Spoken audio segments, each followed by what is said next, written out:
Oh, ok. Album bu njëkk bi je pense que j'ai essayé def naa li mu mën pour que artistes yi bari participer ci mais xam nga nag album moom dafa am ay chartes tu peux pas prendre tout le monde bien vrai que ni ñëpp sumay rakk lañu ñii sama ay doom lañu ñii sama ay maas lañu xëy na dañuy wax ni que def nañu album bu njëkk defaat bii mais bu ci nekk dafa am ci anam buñ ko liggéey te li mu laaj album bi li mu laaj rek moom lañ ci def je pense que pour le futur incha allahu taala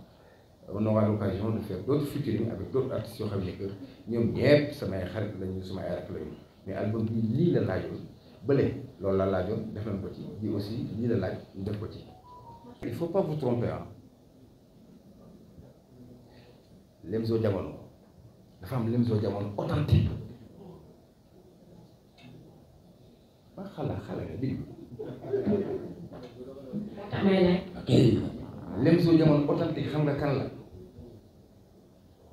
Lamine Faye Fallou Dieng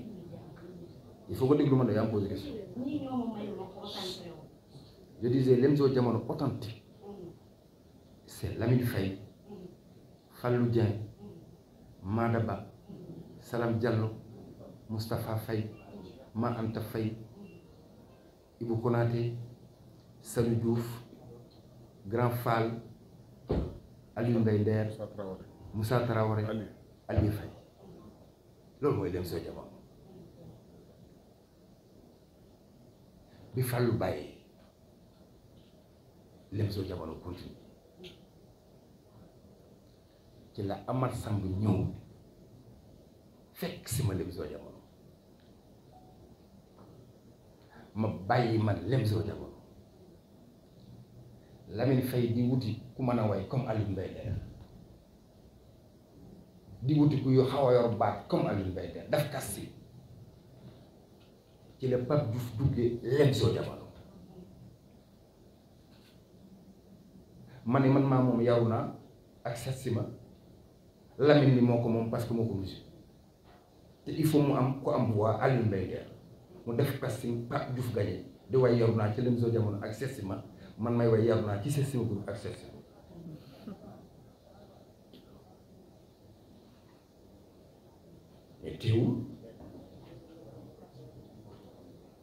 mais teewul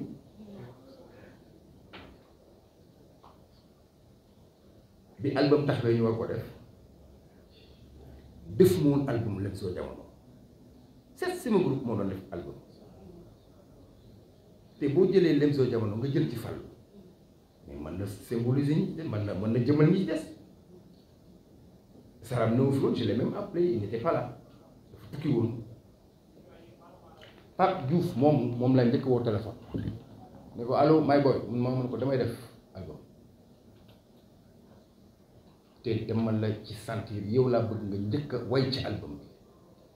te j'étais au studio avec tous les musiciens munoo may grand danaa ñëw kañ nga bëgg ma ñëw man ko quand tu veux et quand tu as le temps nga ñëw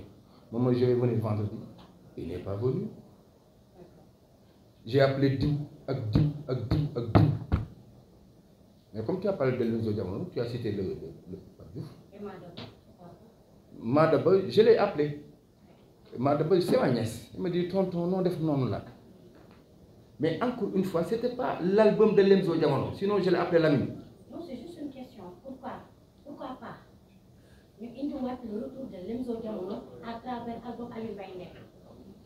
Non c'est possible yooyu yëpp xam nga defoon nañ ko am na benn moment boo xamante ne bii Ndiaga Ndour Soumaré ak grand Youssou sax boole woon nañu ñu def benn affaire au niveau de la TFM ñun ñëpp ñu bokk way xam nga mais je pense que loolu sa rêve la incha allah nañu ko réaliser. parce que Madaba comme ni Madaba icône la ci musique sénégalaise te gëj nañ ko gis ñu bëri xamatuñu ci la nekk. tey rafetoon na wala sénégalais yi ñu doon apprécier tey jékki-jékki ñëw ci scène Aliou Mbaye Nder gis nga Madaba le retour de Madaba ñu ñëw ci scène Aliou Mbaye Nder gis nga le retour de Fallou Dieng donc icône yi nga xam ne ñëpp jaar nañu li nga xam ne moom di Lemzo Diamono comme ni ko définir Lemzo Diamono authentique ak Lemzo Diamono bi nga xam ne moom moo ci ñoo ci mujjee dugg ay Pape Diouf et consorts donc loolu en tant que icône bu toll ni Aliou Mbaye Nder war nañu mën a gis ci produit genre icône yu mel noonu. bu yoon jeexul waaxu sil du jeex. voilà noonu dëgg la parce que comme ñu ngi ci musique bi ba léegi te bàyyeeguñu je pense que on a d'autres projets yoo xam ni que ñoom ñëpp mën nañ ci bokkat quoi parce que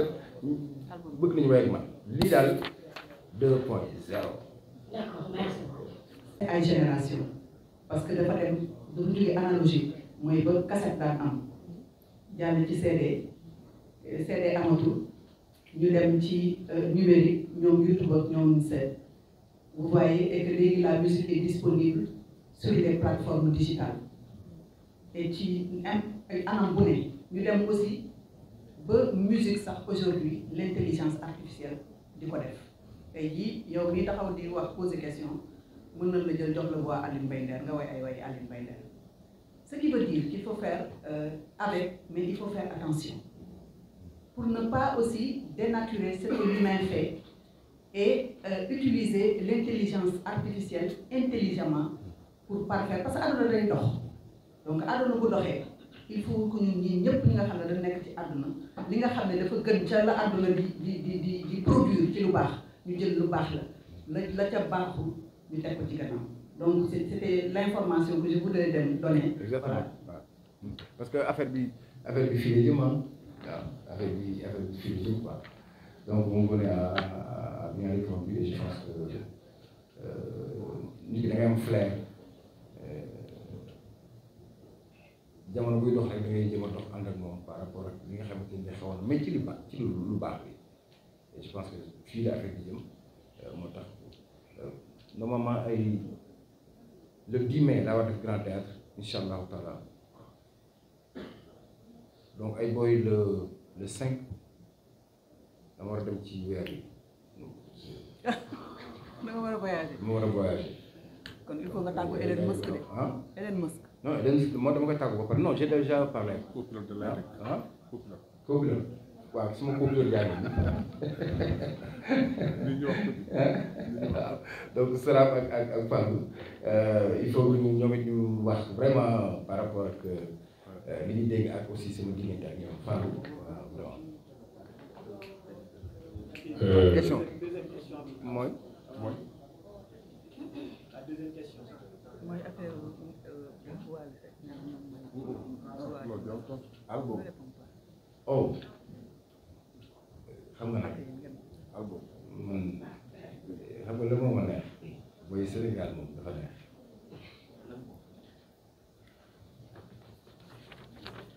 waaye suñu doom la lu ko neex na wax loolu du problème mais gis nga Nder 2.0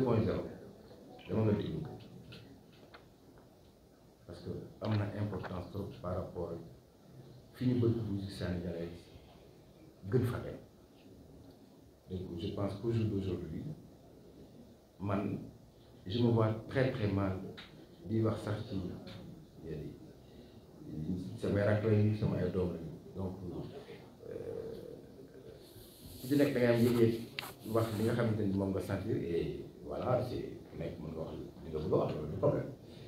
mais Nder 2.0 c'est tellement important ba nga xam ne je pense qu'il faut ñu gën ci waxtaan parce que man dama leen woo pour ñu déglu affaire bi waxtaan pour que li ma génnee ku ci nekk tey jii boo demee si kër boo ko dégloo di nga xam ba xam